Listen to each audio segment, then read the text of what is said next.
تاریخ اسلام کے طالب علم جانتے ہیں کہ دین میں خلافت کی اہمیت کیا ہے اور یہ خلفائے راشدہ کے عہد زیرین کے بعد کن کن گھاٹیوں سے گزر کر بالآخر 1922 میں ختم ہو کر اہل اسلام کے دل پر وہ گھاؤ لگا گئی جس کے زخموں سے آج بھی خون رس رہا ہے۔ اگرچہ یہ حقیقت اپنی جگہ ایک وجود رکھتی ہے کہ جناب امام حسن رضی اللہ تعالی عنہ کے بعد تاریخ اسلام میں ملوکیت کا عمل دخل شروع ہو گیا تھا، لیکن اس کے باوجود ایک زمانے تک مسلمان حکمران خود کو خلیفہ ہی کہلاتے تھے، جس کی وجہ سے دنیا میں ہمارا ایک بھرم قائم رہا۔ مگر بدقسمتی سے یہ خستہ عمارت بھی ایک صدی قبل اس وقت زمین بوس ہو گئی جب ہندوستان کے کریا کریا میں یہ نعرہ گونج رہا تھا کہ بولیں اماں محمد علی سے، جان بیٹا خلافت پر دے دو۔ ناظرین، آپ دیکھ رہے ہیں اسپریڈ دی اسلام، جس نے آج کی اس زیر نظر ویڈیو کے لیے تاریخ میں سب سے طویل عمر رکھنے والی mazlumlara sırdaş olan, gariplere yoldaş olan Recep Tayyip Erdoğan خلافت عثمانیوں کو اپنا موضوع سخن بنایا ہے، جس میں اس عہد کے سرسری جائزے کے ساتھ ساتھ اس معاہدے کا بھی خاص طور پر تذکرہ کیا جائے گا جو کہ اس کے خاتمے کے وقت اتحادی قوتوں اور اس کے شکست خوردہ حکمران کے درمیان طے ہوا تھا، جس کی عمر 100 سال مقرر کی گئی تھی، اور ہم جانتے ہیں کہ یہ مدت آئندہ سالوں میں ختم ہو جانے والی ہے، جس کے بعد نہ صرف عالم اسلام بلکہ پوری دنیا میں ایک بہت بڑی تبدیلی کے مواقع موجود ہیں۔ لیکن اصل موضوع کی جانب بڑھنے سے قبل ہمارے اس قافلہ تحقیق و جستجو میں نئے شامل ہونے والے ساتھیوں سے درخواست ہے کہ وہ پہلے چینل کو سبسکرائب کر کے ساتھ موجود گھنٹی کی علامت کو بھی دبا دیں تاکہ اسی نوع کی ہماری دیگر ویڈیوز بھی ایک خودکار نظام کے ذریعے آپ تک پہنچتی رہیں۔ معزز ناظرین، بنو امیہ کی حکومت کے خاتمے کے بعد 132 ہجری میں خلافت بنو عباس کا قیام عمل میں آیا، جو کہ قریب 5 صدیوں تک قائم رہی، اور اس زمانے میں بغداد نہ صرف علم و حکمت کا گھر تصور ہوتا تھا بلکہ اس کا شمار دنیا کی طاقتور ترین حکومتوں میں بھی ہوتا تھا، جس کو ہارون الرشید اور مامون الرشید جیسے خلفاء نے قوت و حشمت کی بلندیوں تک پہنچا دیا تھا۔ لیکن فطرت کے اس اصول یعنی ہر کمال رزوال کے تناظر میں جب 8ویں خلیفہ معتصم باللہ کے بعد عباسیوں نے محض حوث اقتدار کو اپنا مطمع نظر بنا لیا تو ہلاکو خاں کے ہاتھوں اس کا بھی خاتمہ ہو گیا، اور یہ تاریخ اسلام کا وہ خونی باب ہے جس کو رقم کرنے کے لیے شیر کا کلیجہ درکار ہے۔ لیکن چونکہ آج کا ہمارا موضوع خلافت عثمانیہ ہے جس نے اسی راگ سے جنم لیا، سو ہم اسی تک محدود رہتے ہوئے ابھی اس سے صرف نظر کریں گے۔ ناظرین محترم، عین ان لمحات میں جب بلا لحاظ عمر و جنس مسلمانوں کا خون بغداد کی گلیوں کو سیراب کر رہا تھا اور تاتاریوں نے صرف مسلمانوں پر زندگی حرام کر دی تھی کہ ایک دیندار گھرانے میں ایک بچے نے آنکھ کھولی اور اس کے والدین نے نومولود کا نام عثمان رکھا، جس سے ان نامہربان موسموں میں ہر ممکن حد تک اچھی تربیت کی گئی، اور جب وہ جوانی کی حدود میں پہنچا تو اس نے اپنا روحانی تعلق ایک درویش خدا مست سے قائم کر لیا، اور پھر ایک دن اس نے خواب دیکھا کہ اس کے مرشد کے سینے سے ایک چاند نکل کر اس پر سایہ فگن ہو گیا ہے۔ ساتھ ہی اس نے دیکھا کہ اس کے قدموں سے ایک درخت نے جنم لیا جو دیکھتے ہی دیکھتے نہ صرف جوان ہو گیا بلکہ اس کی شاخوں نے دنیا کے ایک بہت بڑے حصے کو بھی اپنی لپیٹ میں لے لیا ہے، اور اسی کی کوکھ سے اس نے 4 دریاؤں اور 4 پہاڑوں کو بھی نکلتے دیکھا۔ خواب سے بیداری کے بعد جب عثمان نے یہ خواب اپنے پیر و مرشد کے سامنے بیان کیا تو انہوں نے کہا، مبارک ہو، اللہ نے تمہیں اور تمہاری اولاد کو اپنے دین کے لیے چن لیا ہے۔ ناظرین گرامی، یہ 1299 کا سال تھا جب فطرت نے عثمان کو دولت عثمانیہ قائم کرنے کی قوت بخشی۔ یہ نوزائندہ اسلامی مملکت اس بازنطینی حکومت کے پڑوس میں قائم ہوئی جس کو آج ہم اہل روم کی حکومت سے موسوم کرتے ہیں۔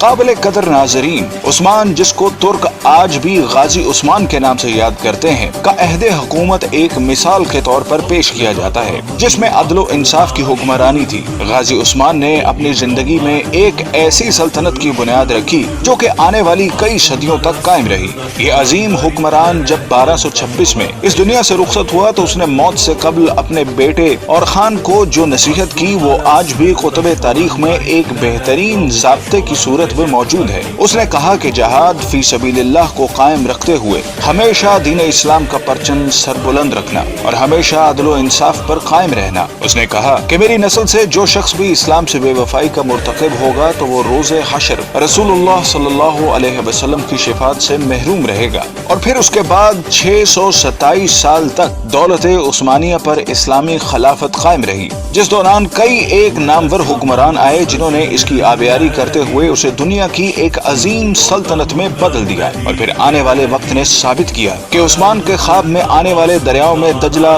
فرات، نیل اور دریائے دینوب شامل تھے، جبکہ پہاڑوں میں کوہ طور، کوہ بلقان، کوہ کاف اور کوہ اطلس تھے، جو کہ بعد ازاں اس کی قلم رو کا حصہ بنے۔ ناظرین گرامی، جیسا کہ ہم نے عرض کیا کہ 1922 میں اس وقت خلافت عثمانیہ کو ایک بین الاقوامی معاہدے کی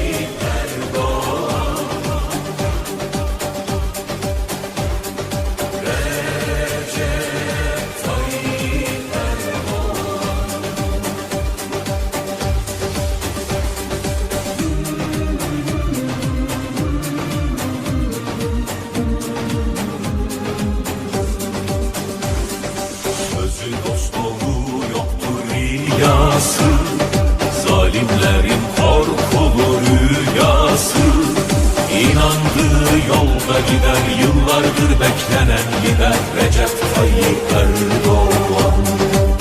تو اس کے بعد اتحادی ممالک جن میں برطانیہ اور فرانس جیسی قوتیں شامل تھیں نے ترک سلطان سے معاہدے میں یہ شرطیں بنوائیں جن کے مطابق سلطان کی تمام ذاتی املاک کو ضبط کر لیا گیا۔ خلافت عثمانیہ جو کہ 3 بر اعظموں پر پھیلی تھی کو توڑ دیا گیا، اور آپ اس کی وسعت کا اندازہ لگانا چاہیں تو حیران رہ جائیں گے کہ اس کو توڑنے کے بعد دنیا میں 40 آزاد ممالک وجود میں آئے، جن میں آج کی دنیا کے بیشتر اسلامی ملک شامل ہیں۔ گویا مسلمانوں کی قوت مختلف 40 دائروں میں تقسیم ہو کر رہ گئی، جس کے بعد یہودی اور نصرانی دنیا کے لیے سپر پاور بننے کا راستہ ہموار کیا گیا۔ ترکی جو کہ اس سے قبل عالم اسلام کا مرکز تصور ہوتا تھا کو سیکولر اسٹیٹ کا درجہ دے دیا گیا۔ سلطان کے 3 بر اعظموں پر پھیلے ہوئے اثاثوں کو ضبط کر لیا گیا، اور ترکی میں آئندہ 100 سال تک اسلامی نظام کے نفاذ اور خلافت پر پابندی عائد کر دی گئی۔ اس کے علاوہ اس کو معاشی طور پر تباہ و برباد کرنے کے لیے یہ شرط بھی رکھی گئی کہ وہ اگلے 100 سال تک اپنی معدنیات جن میں تیل کی نمایاں دولت تھی کو استعمال نہیں کرے گا، اور تیل کے مزید کنویں بھی نہیں کھودے جائیں گے۔ جبکہ مزید ظلم یہ کیا گیا کہ اس کی بندرگاہ باسفورس پر ترکی کی ملکیت کو ختم کرتے ہوئے اسی عالمی تصرف میں دے دیا گیا، اور یہ شرط رکھی گئی کہ ترک اس سے کسی بھی قسم کا ٹیکس وصول نہ کر سکیں گے۔ یہ تمام شرائط نافذ کرنے کے بعد ساتھ ہی یہ بھی طے کر دیا گیا کہ ترک سلطنت اگلے 100 سال تک اس معاہدے کا احترام کرنے کی پابند ہوگی۔